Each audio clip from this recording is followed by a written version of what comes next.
Monday, there's the 5th day of the 7th month of the year 2021. Yeah, that leaves us with just 5 more months to say goodbye to the year 2021. And right here at iBrand is the morning show as usual. But today is going to be a bit different.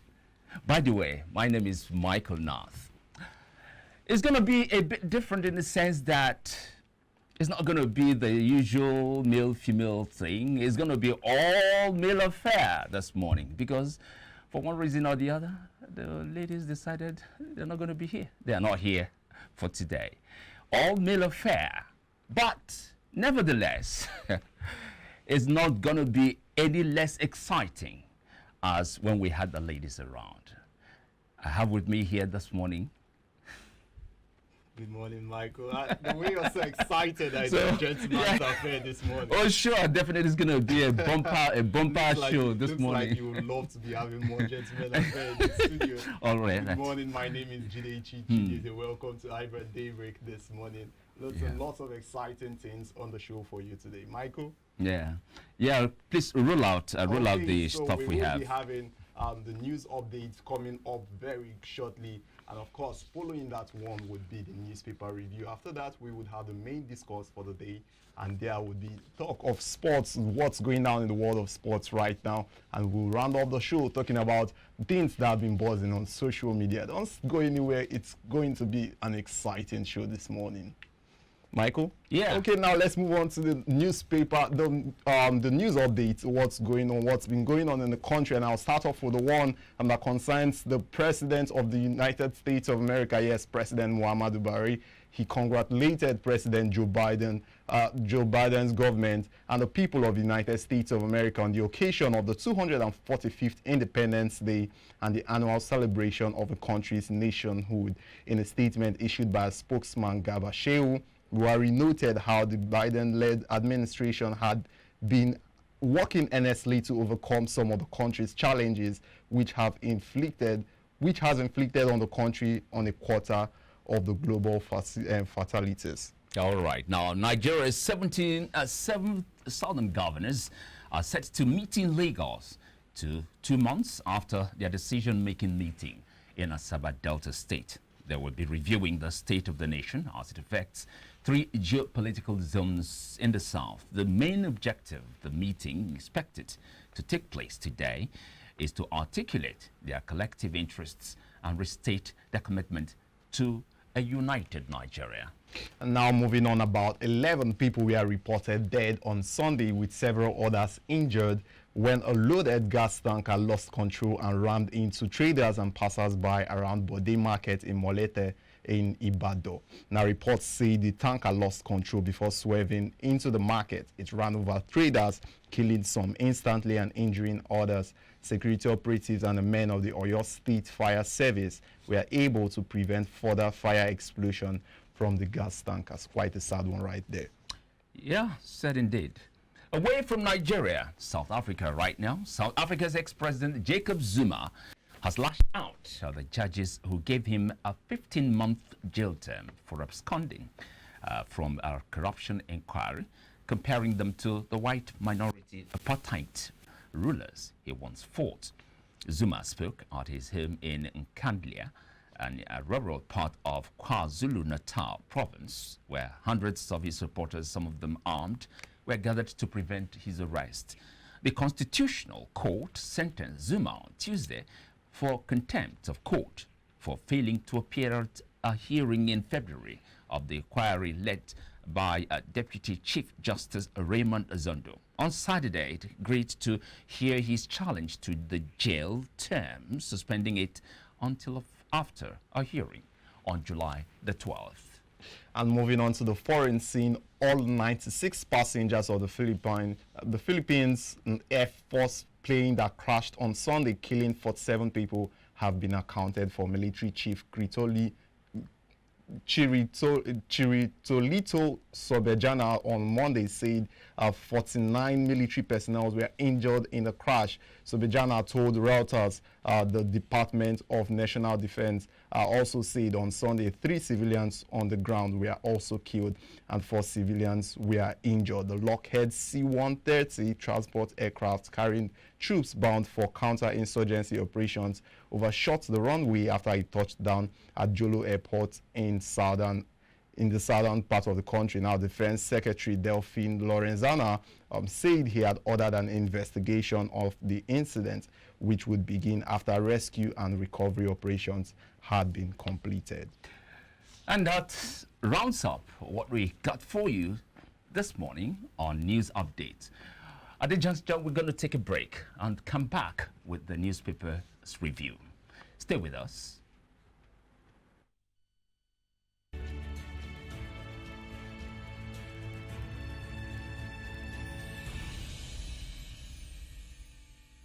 Swift Dry Cleaners Limited, professional dry cleaners, best in dry cleaning and laundry services, and meets the needs of our consumers. Yeah, Swift Dry Cleaners Limited. Swift Dry Cleaners Limited. Swift Dry Cleaners Limited. Swift Dry Cleaners Limited. Yeah, for clean wash and quick delivery. Swift Dry Cleaners Limited. Swift Dry Cleaners Limited. Swift Dry Cleaners Limited. For clean wash and quick delivery.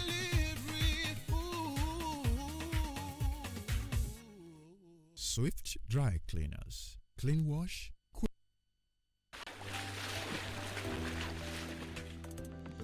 Powerful looks command respect, they say.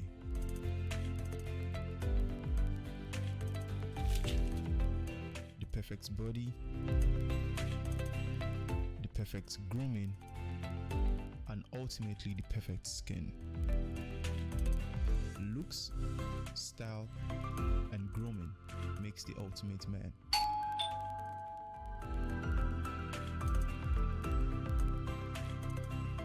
I've found a ridiculously easy way to make my skin always feel epic.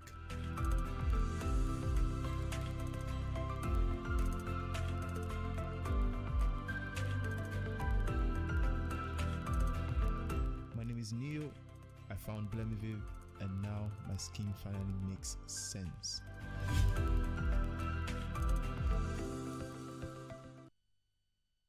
Fresh from the farm, he good for body.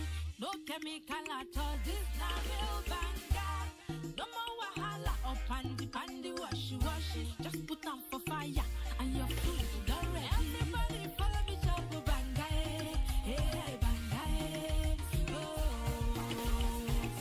Make you follow me, chop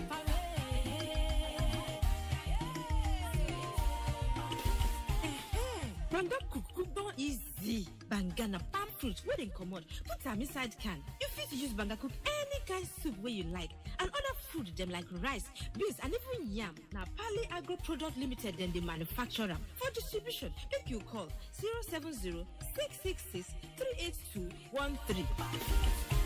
Banga, for make your food yummy. Swift Dry Cleaners Limited, professional dry cleaners, best in dry cleaning and laundry services, and meets the needs of our consumers. Yeah, Swift Dry Cleaners Limited. Swift Dry Cleaners Limited. Swift Dry Cleaners Limited. Swift Dry Cleaners Limited. Yeah, for clean wash and quick delivery. Yeah, Swift Dry Cleaners Limited. Swift Dry Cleaners Limited. Swift Dry Cleaners Limited. Swift Dry Cleaners Limited. For clean wash and quick delivery. Swift Dry Cleaners. Clean wash.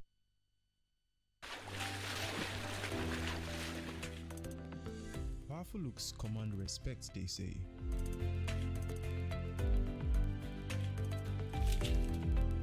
The perfect body,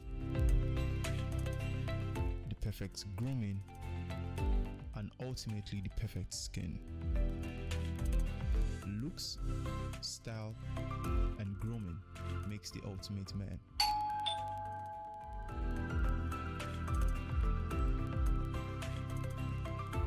found a ridiculously easy way to make my skin always feel epic.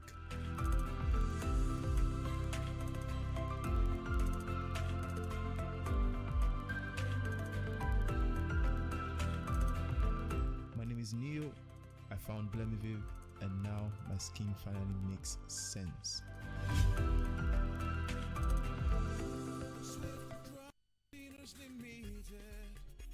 Professional dry cleaners, best in dry cleaning and laundry services that meets the needs of our consumers. Yeah, Swift Dry Cleaners Limited. Swift Dry Cleaners Limited. Swift Dry Cleaners Limited. Swift Dry Cleaners Limited. Yeah, for clean wash and quick delivery. Yeah, Swift Dry Cleaners Limited. Swift Dry Cleaners Limited. Swift Dry Cleaners Limited. Swift Dry Cleaners Limited. For clean wash and quick delivery. Swift Dry Cleaners. Clean wash.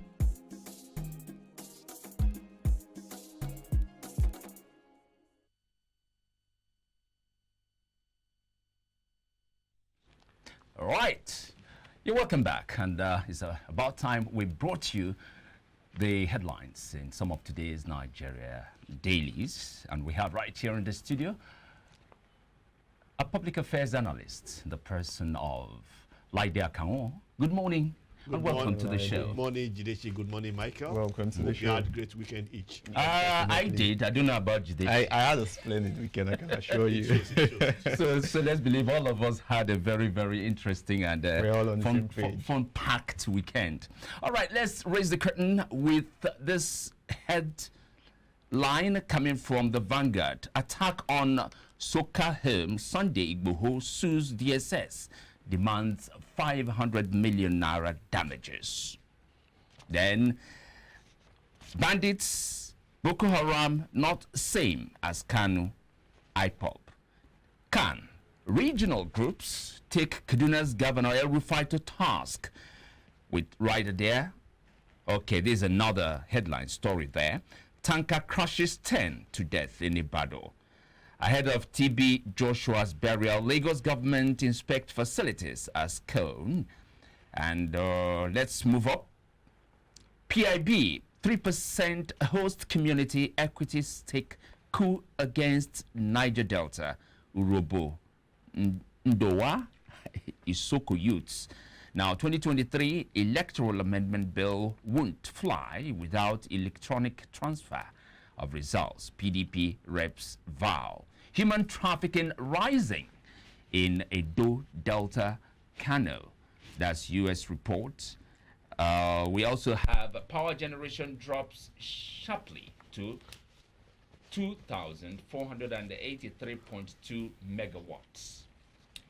Didechi, we have a lot more. Yes. But it's going to come from you this time. Okay, now let's move on to the Punch. There seems to be a lot on the Punch this morning, but let me start off with the headline before I go top to bottom. The Punch, the major headline on the Punch this morning says 17 Southern governors discusses Buhari's land recovery order for headers, and that's on page 2 of this paper. Now the writers with this one say Southern governors worried about grazing routes recovery order, suspect hidden agenda. Then there's another one that follows saying state helmsmen deliberate on Malami's pronouncement activities in Lagos meeting today. Now, taking out the rest of the headlines from top to bottom, there's this one about PIB Dangote refinery orders to buy crude in Naira and SIM and NIN issue. There's the one about Telco losing 20.83 million subscribers and 29.58 billion naira in revenue. More of that one is on page 41. There's one about youths being arrested in an Abuja church over a Buhari must go shirt and slogans being displayed. And when you move to the bottom of the paper, I would see these ones about Kwara assembly attacks, Lai Mohammed faction reports minister to NWC. And then there's another about a Brazilian-based Nigerian held with 100 wraps of cocaine in private parts and bag. And then the one about Yoruba Nation rally, police killed my daughter, I want justice, says the mother of the sales girl who was hit by a stray bullet. Michael? Yeah, sure. We've got a Nigerian Tribune at the topmost portion of the paper. Bandits kidnap nursing mothers, 5 staff in Zaria Hospital, and kill 7 in Kaduna. The banner headline there, PIB, how the North secured funding for frontier basins. With rider, why Buhari withheld as assent to 2014 bill, and politics history of bill. This details of this could be found at page 23. Then 10 feared dead, scores injured as tanker runs into Ibadan market.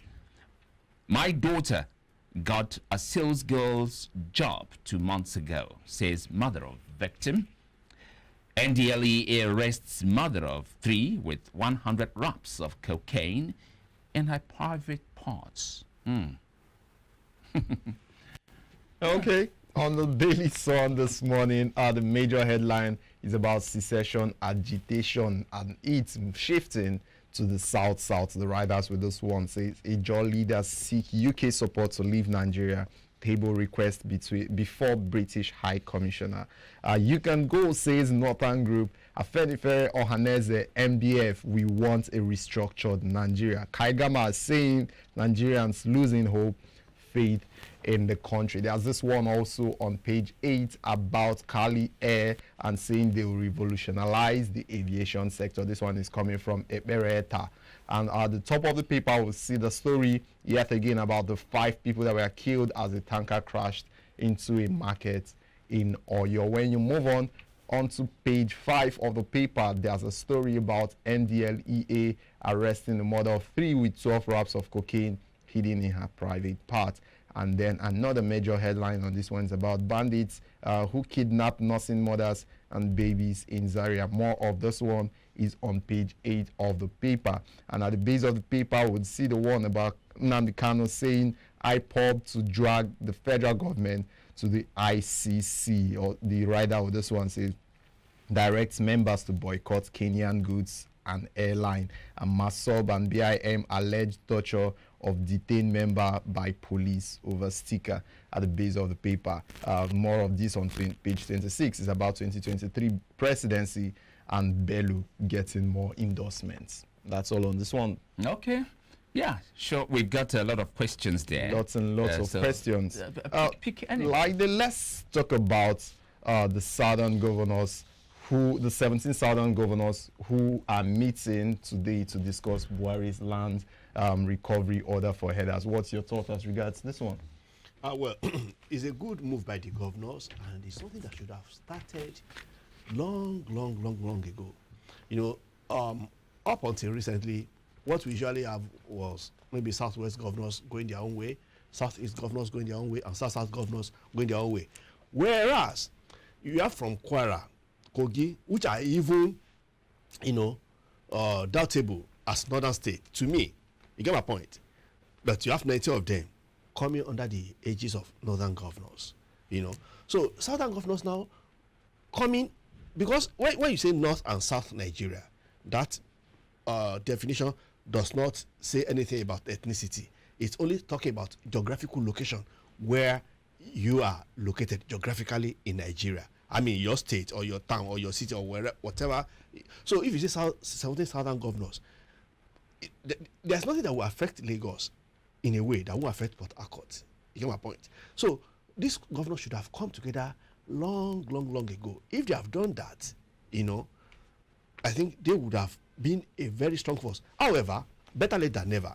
It's so good they have come together at this point to discuss what is common to them. Because it's unfortunate when Malami and the president said there's a gazette of 1963 or thereabout about grazing routes and stuff like that.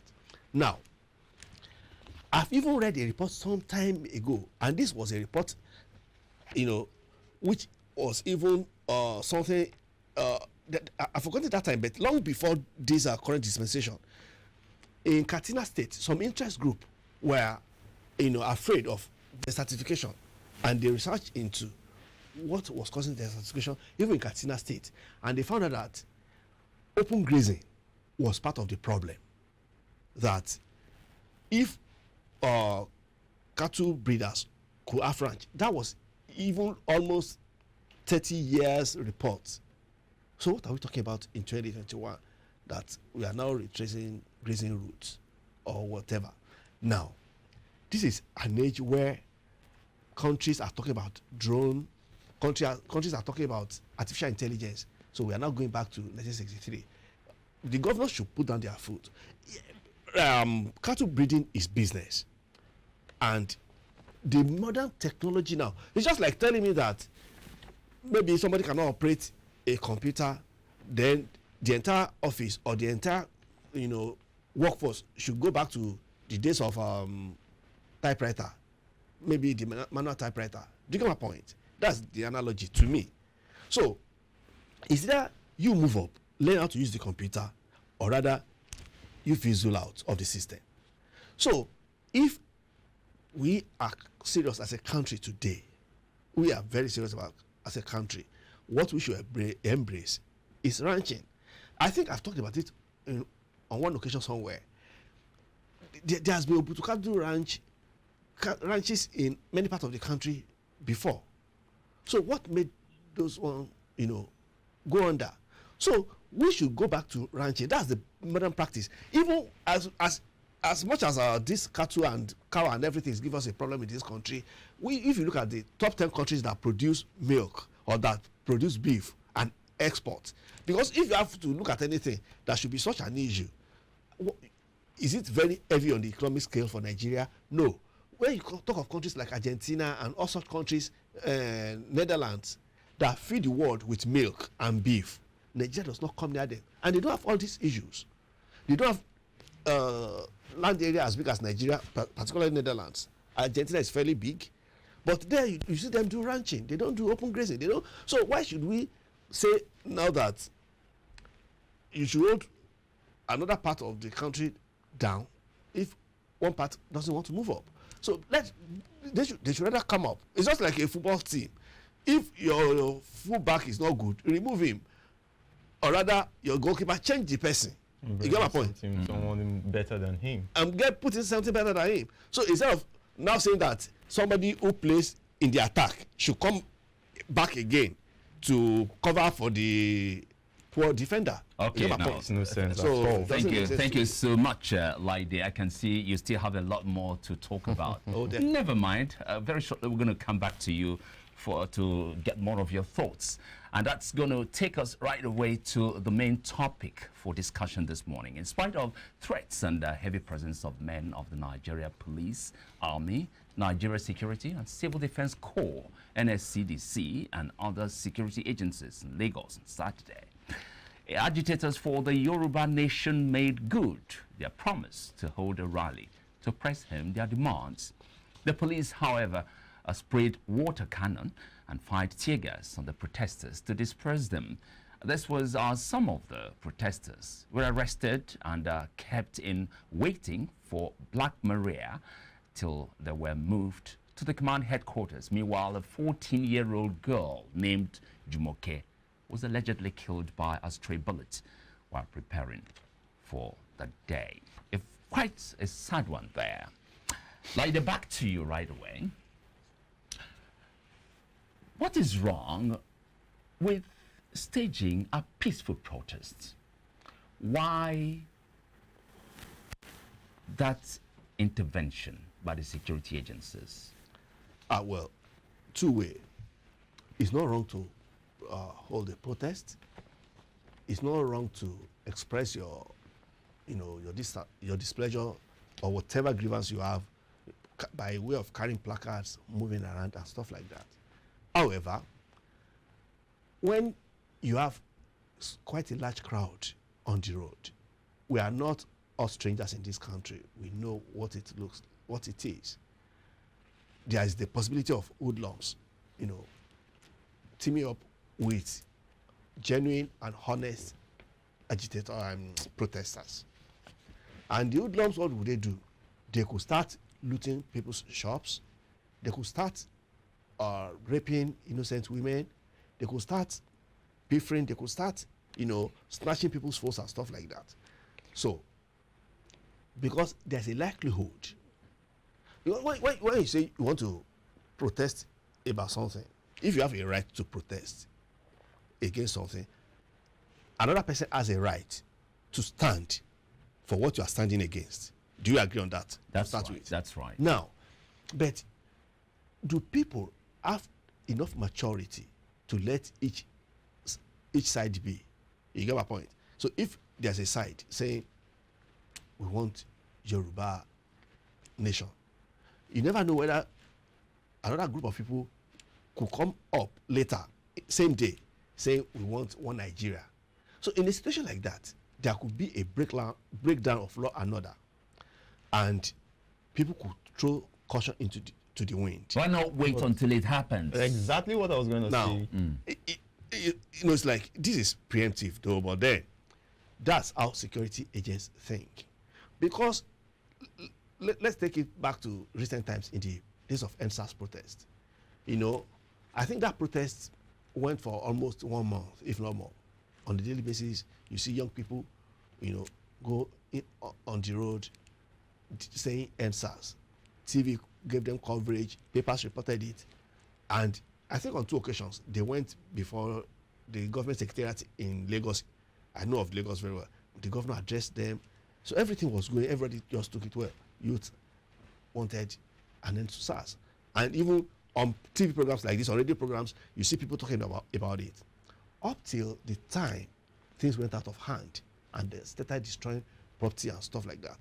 That's a long story, but that's not what you're going to. So apparently, police must have learned from that and others in the past. This is not the first massive. NSAS was not the first massive process I witnessed in this country. I won't forget 1977. I was a school child then, a secondary school child.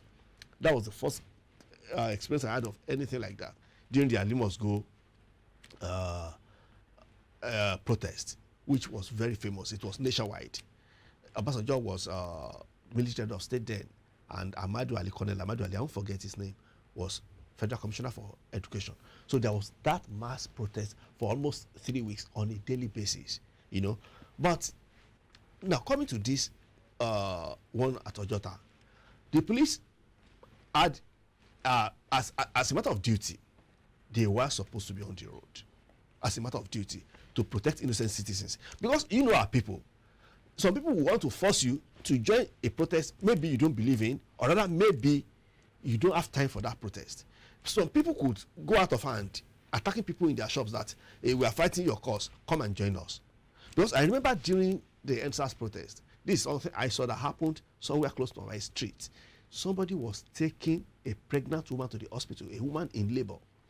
The boys said they were fighting for everybody, so the woman could not, so the man cannot go. And believe you me, until the man parted with some money. So that one was senseless. Then there was another incident of somebody who died in an ambulance van. So all these things, because if you say people have right to protest and stuff like that, I agree completely. But some people don't know. Some people don't know when they take things beyond the reasonable limit. When they take things beyond the reasonable limit. So that's a challenge in this country. We have seen protests in other countries of the world. People can be on the road even for months, but the moment they start looting, like you have seen, even in the Black Lives Matters in the US, when it got to a point when they started looting, the police descended on people. But let me cut you there. You mentioned how the police are there for when things get out of hand. No, he even said to protect the protesters. But we didn't have any record of things getting out of hand in the protest over the weekend. And we heard stories of the police clamping down on protesters, which is synonymous to the last protest in Nigeria that happened before this one.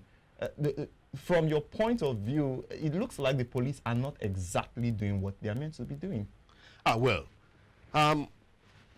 The first thing is, it's unfortunate that a young girl had to lose her life. You know, if one would be in the news, everybody prays that you are not in the news for the wrong reasons. You are not in the news for a sad event. So, you know, because now papers, radio, TV will talk about that young girl for God knows how long.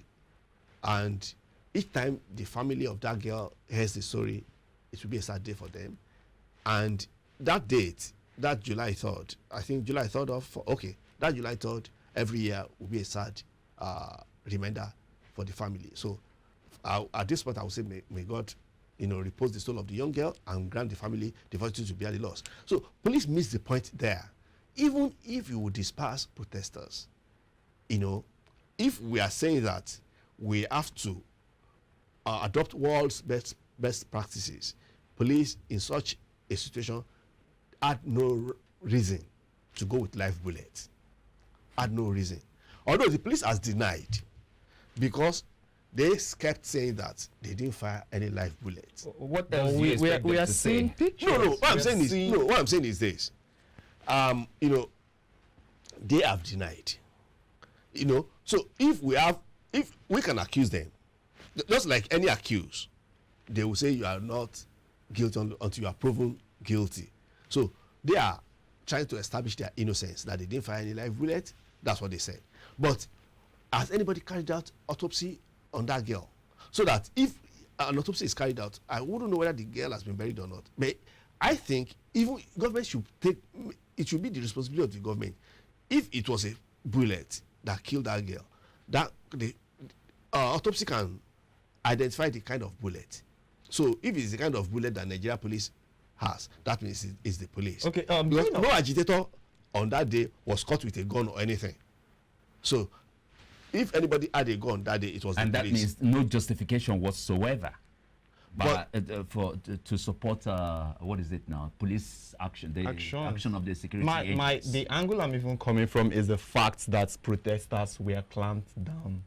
They were not allowed to carry out their agitation in peace. And you mentioned how the police are there to ensure there's no breakdown of law and order. We didn't experience anything, any sort of law and breakdown of law and order before they began to clamp down on these protesters. And I think that's where we now had the situation where the girl was now gone down. Yeah. So why do we always have to go through this route of police preventing protesters from agitating first before we can talk about carrying out peaceful protests? Peaceful protests. Well, I've talked about that people anywhere in the world, is part of the fundamental human right to express yourself.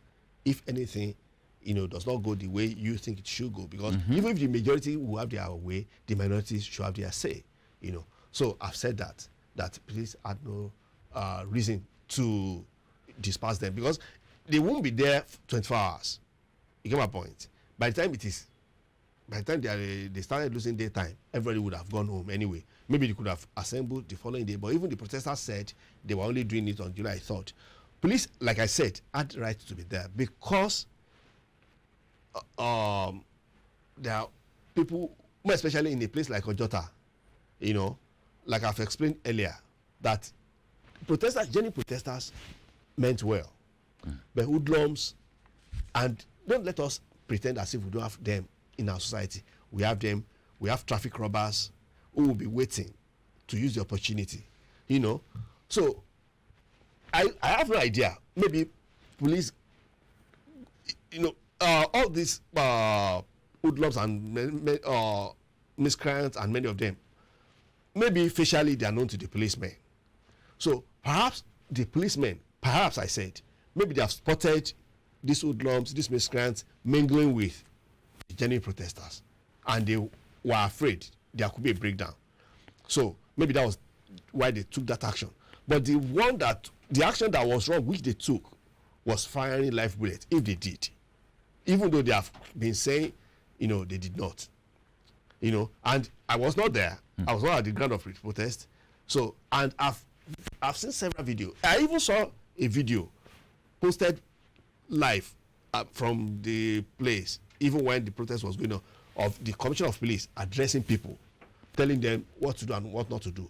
And he said it in his own words that they had the right to express themselves, but they should not debate the right of other people, you know, to go to carry out their activities peacefully, you know. So it was like giving them what you call rules of engagement. So, but then maybe it was a ploy to give police a good face. I think everything that happened after the commissioner of police left. You know, the clamping down people. The commissioner of police, I think I saw in one of the videos when it was like giving, like I can't give a parting shot that it was about leaving and stuff like that.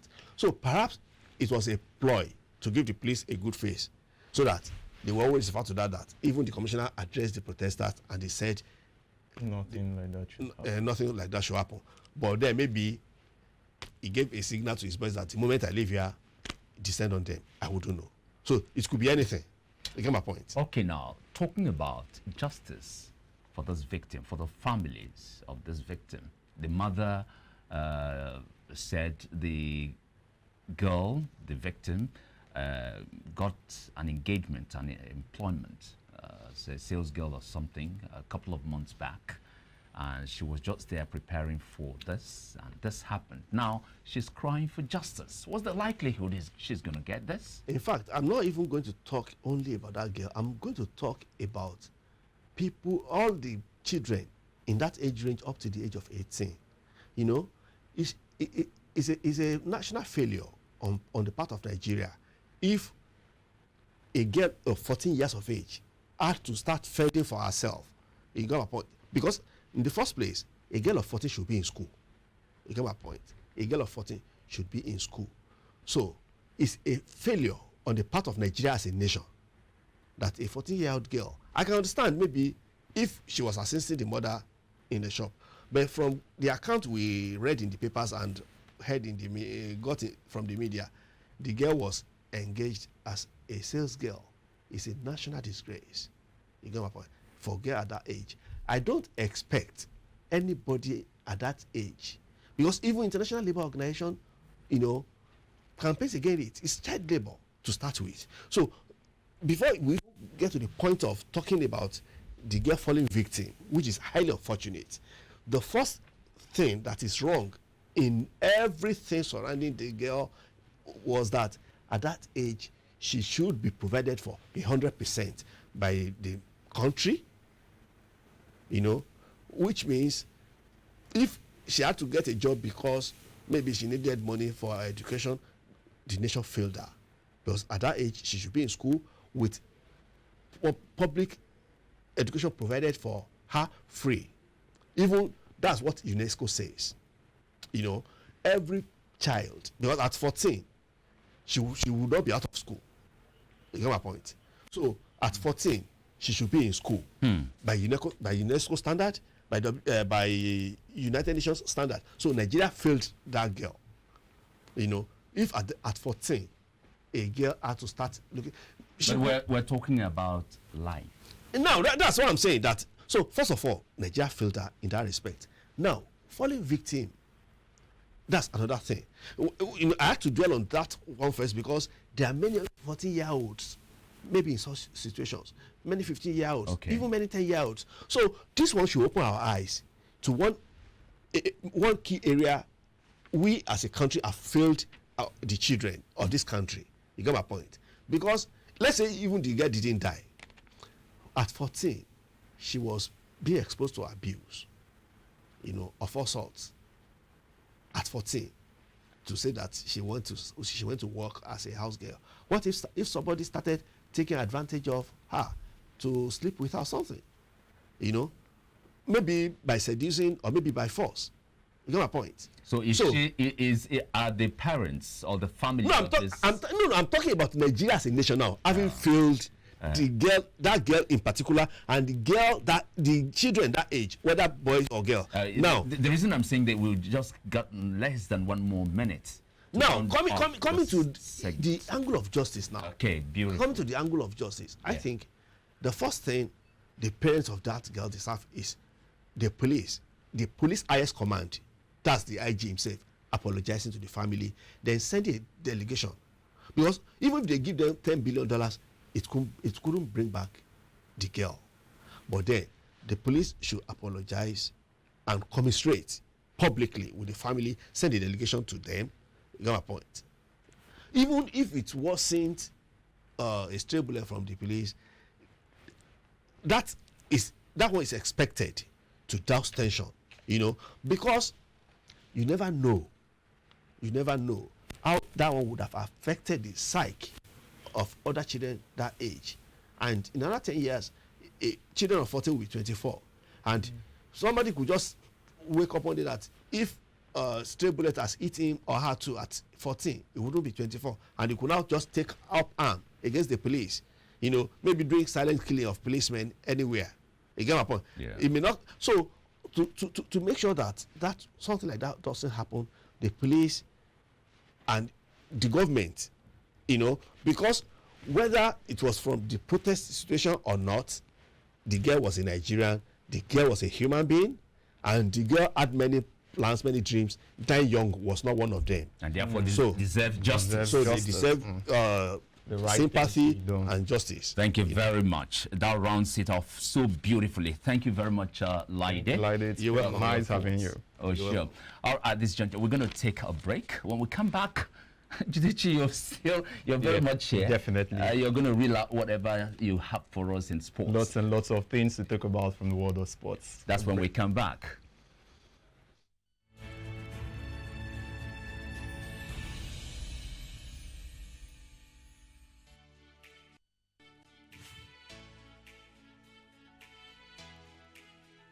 Most people don't understand the magic of the perfect skin, the allure of a well-pampered skin. We bounce from skincare products to skincare products, from spa to spa.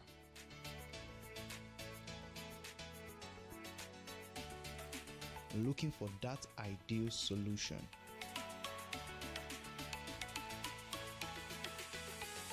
I found the solution.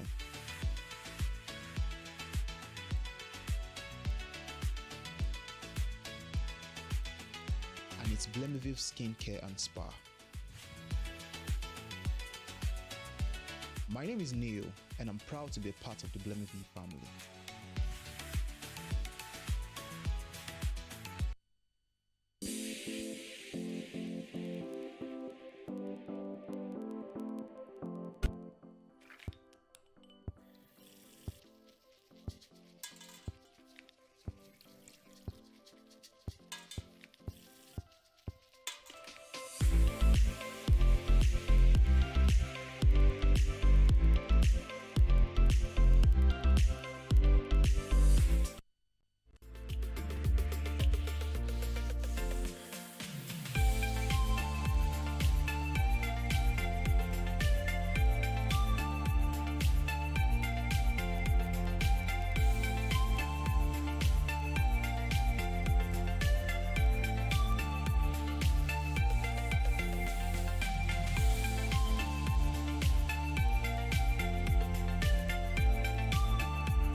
Welcome back. This is still iBrand Daybreak. Now let's talk about what's been going down in sports. Yes, it was quite an interesting weekend. Lots and lots of activities from Friday to Sunday. Let me start off with the one that happened on Friday. Talk about Sha'Carri Richardson. Yes, that big woman, the 21-year-old she is officially not going to be featuring at the Tokyo Olympics 100 meters event, and that's because she received a 1-month ban after she tested positive for marijuana right there at the U.S. Olympics trials over the weekend. And Richardson has said she is only but human. Nobody should crucify her. That well, she said a lot of things between Friday to Sunday, and lots of people have come to side with her, saying well, she is correct, she's just only human, and she recently lost her mom, and that's what is being speculated as the reason why she's been taking marijuana. It's one of the things she says she's been using to cope with the death of her mom. But she would be taking part with the U.S. women's 4x100 Olympics team, and that's because that's according to the rules of the U.S. Olympic team. She would not be featuring at the 100 meters event. She is one of the fastest runners in the world as we speak in the women's category, and it's sad to see that she would not be featuring right there at the Olympics 100 women's event. Well, let me now move on and talk about the English Premier League. Yes, talk about a new man returning to the English Premier League in the person of Patrick Vieira, the former Arsenal captain. He has been named as Crystal Palace's boss. Yes, the Eagles' boss. That's what he would be doing this season, and it's a 3-year contract for Patrick Vieira, who once played for Arsenal and led the Arsenal side to the title. Remember that Invincibles team? Yes, this was the man who was in charge of that team. Interesting to see that he's back this time around with Crystal Palace. Yes, over the weekend also we got to see the Super Eagles of Nigeria. It was one of the other things that happened over the weekend, but sadly it was not the kind of result we would have loved to see. The one between Nigeria and Mexico, and that one ended 4-0 in favor of the L3 of Mexico. And sadly for Nigeria, it's not the kind of result we want to see. It was a team majorly dominated by the NPFL players who play in the Nigeria Professional Football League. But sadly, like I said, it's not one of those results you want to talk about.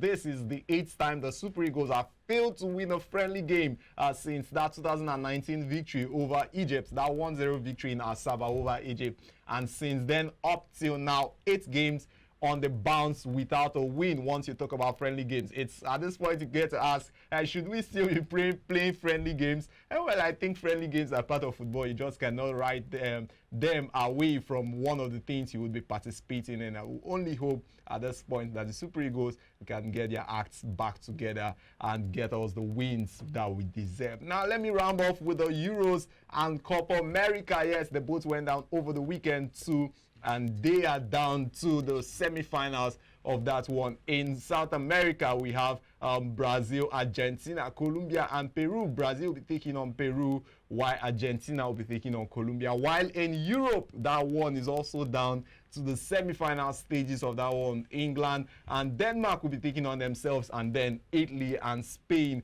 is the other semi-final pairing. Lots and lots of footballing activities expected to go down later this week, and I can assure you that it will be lots and lots of excitement to come up with this one. Michael, that's what's going on in sports right now. Judici, I'm so sad. You know, Nigeria, they didn't do it. Okay, what's the fate? Very briefly now, going forward. What's the fate of Nigeria? To be very honest, many people hold different views as it stands. It's like we are not moving forward once you talk about the Super Eagles these days. But you could cut some slack for the head coach, Genotro, who has made it obvious that he's not a fan of the locally based players. He prefers the foreign based players. He feels they are more professional than those on the local scene. He feels that they are better tutored than them. So you could cut him some slack, but still doesn't mean we should be losing by a huge scoreline. Once you talk about friendly games, I guess it's time we move on to social media, boss. Right away, man. Okay, now let's move on to what's been happening in social media. Yes, lots and lots of things have been going down. And there's this interesting one about the kitchen. Yes, let's go to the kitchen on the bus today. Something on Facebook, somebody asking a question. Well, let's take a look at it and see what it says. This one is from Yahaya Read1, and he's asking what's the purpose of AC in the kitchen? Quite a very interesting one. Well, let me run through some of the replies that Yahaya got on his post. This one is from Nzubechi Obiaka, and she says, if you have ever cooked in a kitchen with AC, you would know that cooking is fun. If you like, use 10 burners and cook 20 different meals at a time. No sweat, no heat. Kitchen will just be cool. I beg God punished poverty, Vico. Okay, this one is from Geraldine Miley Beck, and she's saying AC in the kitchen is a waste of resources, but to those who think they have arrived, it's a way to show off. I prefer breathing natural air while in the kitchen to let the smoke and toxins out. How can one cook with windows closed? The new generation really wonder me paying bills for what doesn't really matter. This one from Obina Picasso is saying Nigerians want to suffer to the extent that living a good life now looks strange to us. AC and TV is very important in the kitchen to avoid food getting burnt because of Z-word. I guess that Z-word will be happening in the parlor. This one from Williams Bako says AC is for room or parlor while you use extractor machine to extract the heat out of the kitchen. Very informative one right there from Williams. There are lots and lots of reactions, but let me round off with this one from our engineer Alduasu Isiaka, and Alduasu Isiaka is saying it's more important to me than bedroom. That woman in my life, she deserves comfort. This one makes you want to say, oh. Wow, AC in the kitchen. AC in the kitchen. Not a bad idea if you have the means. And it's interesting. Today is a men's show. Let's do kitchen talk with the men. Quite unfortunately, I don't have any business with the kitchen as an individual. Okay, I'm not happy about it, but that is where I found myself. I don't know about you, Jidechi. Well, I didn't really grow up having ACs in the kitchen. I didn't really grow up into. I'm more used to an aerated kitchen, and that's what I would say I've come to know the kitchen to be like. So I don't really know about AC in the kitchen, but to be very honest, if there's an AC in the kitchen, I don't really see it as a bad idea. I mean, have an AC, have an extractor. Those are the work for you. That's about it this morning. That's about our package.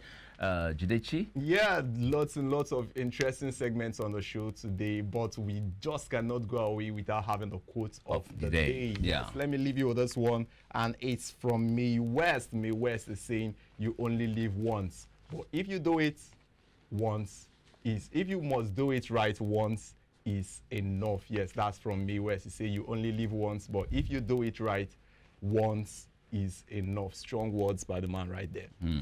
Okay, that's about our package this morning. Yes, Jidechi? definitely. It's been a splendid time on the show this morning with you, Michael. Yeah, Michael here. We're going to come your way again tomorrow morning with another exciting edition of the show. By the way, today, if you've missed it, never mind. You still have an opportunity to have fun enjoying this program much later today at about A repeat 1. belt later. Yeah, that's repeat belt. Thank you very much for being part of it. Michael Nath here. And my name is Jidechi Chideze. Bye for now.